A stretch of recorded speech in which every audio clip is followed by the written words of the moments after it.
ሰለም በጀነት ጎረቤታቸው እንደሆንክ እንድነግርህ ላኩኝ ምን የሰራኸው ኸይር ስራ አላሉት ግለሰቡ ምን አለ ምን ኸይር ስራ አለኝ ብላችሁ ነው ምንም የለኝም በጭራሽ አንተና አላህ የምታውቁት ትልቅ ምስጢር አለ በአላህ የሆነብህ ነገረኝ አሉት ግለሰቡም ሼህ ያው ሀያ ያዘው ከጠቀመው አንዲት ስራ አለችኝ እሷን ላጫውታችሁ ንገረኝ አሉት አንዲት እንግዲህ ሲኖር ለጋብቻ ወሰነና አንዲትን ወጣት ለጋብቻ ጨዋት ይላል ሳገባት ንጹህ ሴት ናት ብዬ ነው ነገር ግን ማላቀው ታሪክ ነበራት ልጅቱ ባገባዋት በአራት ወር ውስጥ ልጅቱ አጋጣሚ እርጉዝ ነች ያረገዘችው ከሌላ ነው አላህ ይጠብቃችሁ ኢንሻአላህ ግን ትዳር መስርታለች ምጥ መጣኛለች የት ነው ያረገሽው በጣም ፈራች አለቀሰች ተጸጸተች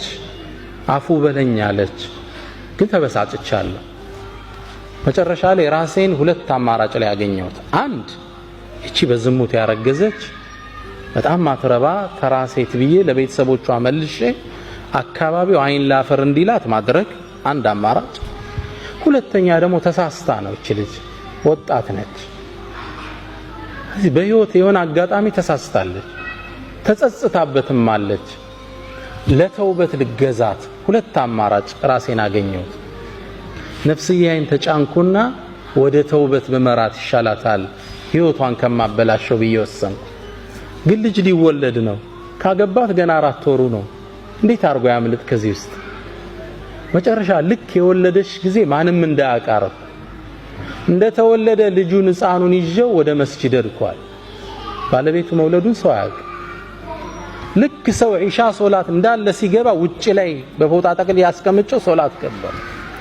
ልጁ የውጩን ብርድ አልቻለምና እየሰገድን ማልቀስ ጀመረ በጣም ያለቅሳል ገና ለጋ ህፃን ልጅ በጣም ሲያለቅስ ሰው ሶላት እስኪያሰላምት ቸኩሏል እንዳሰላመተ ሩጦ ሲወጣ ህፃን ልጅ ተጠቅልሎ ፎጣ ያለቅሳል ማን ነው ጥሎብን የሄደ መራገም ጀመረ ከዛ መሃል ብቅ አልኩና ይሄን ልጅ ወስዶ ሊያሳድገው መሃላችሁ ሚችል ሰው አለ አልኳቸው ይሄ ልጆቻችንም አልቻልነ ደግሞ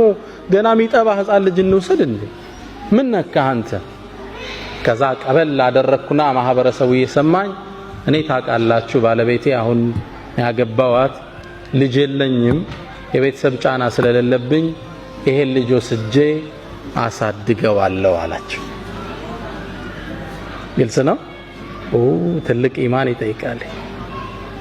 ከባድ ነው ህፃኑን ተሸከመና ወደ ቤቱ ይዞት ተመለሰ